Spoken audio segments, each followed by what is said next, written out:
ఓం శ్రీ సాయిరామ్.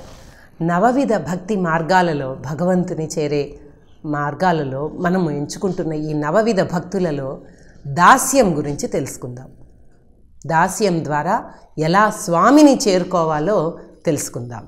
నీ దాసుండనై అంటాడు ఆంజనేయ దండకంలో. నీ దాసానుదాసుండనై. దాస్యం బంటురీతి కొలువు యవయ్యరామా అన్నాడు త్యాగరాజు. మనము దాస్యం చెయ్యాలట. దాసిని, నీ పాద దాసిని అంటుంది మీరాబాయి. దాస్యం ఎలా చెయ్యాలి? ఆయన చెప్పినట్టు చేయడమే. ఇప్పుడు మనకి యజమాని ఏం చెప్తే అది చేస్తాం. మనకి యజమాని ఎవరు? నిజమైన యజమాని ఎవరు? మనకి భగవంతుడే నిజమైన యజమాని. మరి ఆ భగవంతుడు ఎక్కడున్నాడు? మన మనసులో ఉండాలి, మన బుద్ధిలో ఉండాలి. మనసు చెప్పినట్టు చేస్తే పెడదారి పెట్టే అవకాశం ఉంది, కానీ బుద్ధి చెప్పినట్టు చేస్తే పెడదారి పట్టకుండా ఉంటాం. ఎక్కడుంటాడు పరమాత్మ? బుద్ధి రూపంలో ఉంటాడు. మనసు ఏది చూస్తే అది కోరుతుంది. బుద్ధి తప్పని, ఇది మంచిది కాదని, ఇలా చెయ్యవచ్చని, ఇది నిజమని, ఇది అబద్ధమని బుద్ధి చెప్తూనే ఉంటుంది. అందుకే బుద్ధి రూపంలో ఉంటాడు పరమాత్మ. ఆ సద్బుద్ధి ప్రసాదించమని కోరుకోవాలి. ఎలా? ధియో యోన ప్రచోదయాత్. నా బుద్ధిని ప్రదీప్తం చెయ్యి, ప్రచోదనం చెయ్యి. సాయీశ్వరాయ విద్మహే సత్యదేవాయ ధీమహి తన్న సర్వ ప్రచోదయాత్. సర్వాన్ని నువ్వు ప్రచోదనం చెయ్యి స్వామి అని అడుగుతున్నాం మనం. గాయత్రి మంత్రంలో ప్రతి గాయత్రిలోనూ వస్తుంది ధియో యోన ప్రచోదయాత్ అని చెప్తాము. నా బుద్ధిని ప్రేరేపించు. ఏం బుద్ధి? బుద్ధి ఏం చెప్తుంది? ఏది తప్పు, ఏది ఒప్పు, ఏది నిజం, ఏది అబద్ధం చెప్తోంది కదా. అక్కడున్నాడు భగవంతుడు. హృదయ కుహర మధ్యే అక్కడున్నాడు పరమాత్మ.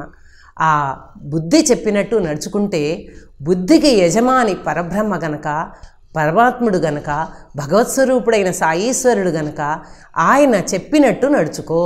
ఏం చెప్పారు? హెల్ప్ ఎవర్ హర్ట్ నెవర్ అని చెప్పారు.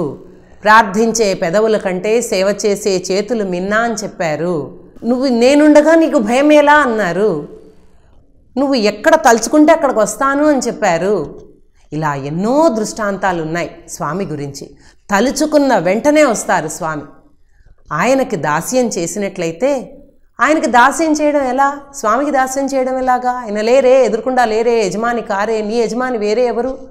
ఎంతటికీ యజమాని, సృష్టికి యజమాని, సృష్టిని నడిపించేవాడు పరమాత్మ కనుక ఆయన ఎలా చెప్తే అలా నడుచుకోవడం దాస్యం. ఇలా దాస్యం చేసినట్లయితే మనం తప్పు చెయ్యం.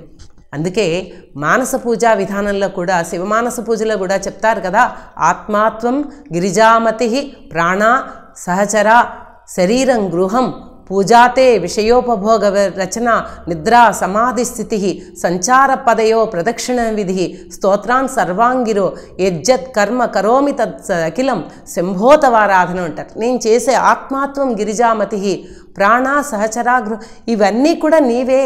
నేను ఎక్కడ తిరుగుతున్నా అది నీకు ప్రదక్షిణ అనుకో. నేను ఏది ఆలోచిస్తే అది నీకు పూజ అనుకో.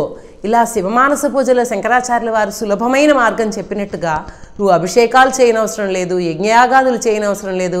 నామస్మరణ చేస్తే నావ దాటిస్తా అంటాడు స్వామి.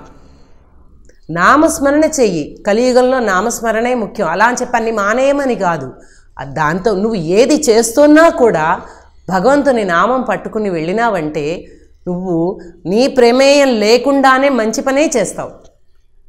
నువ్వు ఏ పనైనా చెయ్యి, కార్యాలయంలో ఉద్యోగం చెయ్యి, అది భగవదార్పణంగా చేస్తే తప్పు పని చెయ్యరు, లంచాల వైపు వెళ్ళరు. ఇంట్లో ఏదైనా పని చేస్తున్నావు, అది నీ ఇల్లు అనుకో, నీ గృహాన్ని నువ్వు శుభ్రం చేసుకుంటున్నప్పుడు దేవుడు వస్తాడు, అందుకు శుభ్రం చేస్తున్నాను అనుకో, అప్పుడు నీ ఇల్లు శుభ్రంగానే ఉంటుంది. బట్టలు ఉతికేటప్పుడు కూడా భగవంతుని తలుచుకొని, ఆరేసేటప్పుడు కూడా భగవంతుని తలుచుకుంటే మనం ఆరేసినట్టుగా ఎవ్వరూ ఆరేయలేరు బట్టలు. ఇలాగ భగవంతుని ప్రతి క్షణము మనం పట్టుకుని వెళ్ళినట్లయితే మనం చేసే ప్రతి పని అద్భుతంగానే ఉంటుంది. అది దాస్యం.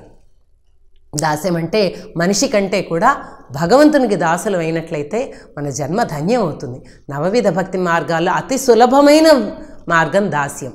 స్వామికి దాస్యం చేసినట్లయితే మనమే దాస్యం చేసిన ప్రతి ఒక్కరూ వారే యజమానులవుతారు. దేనికి?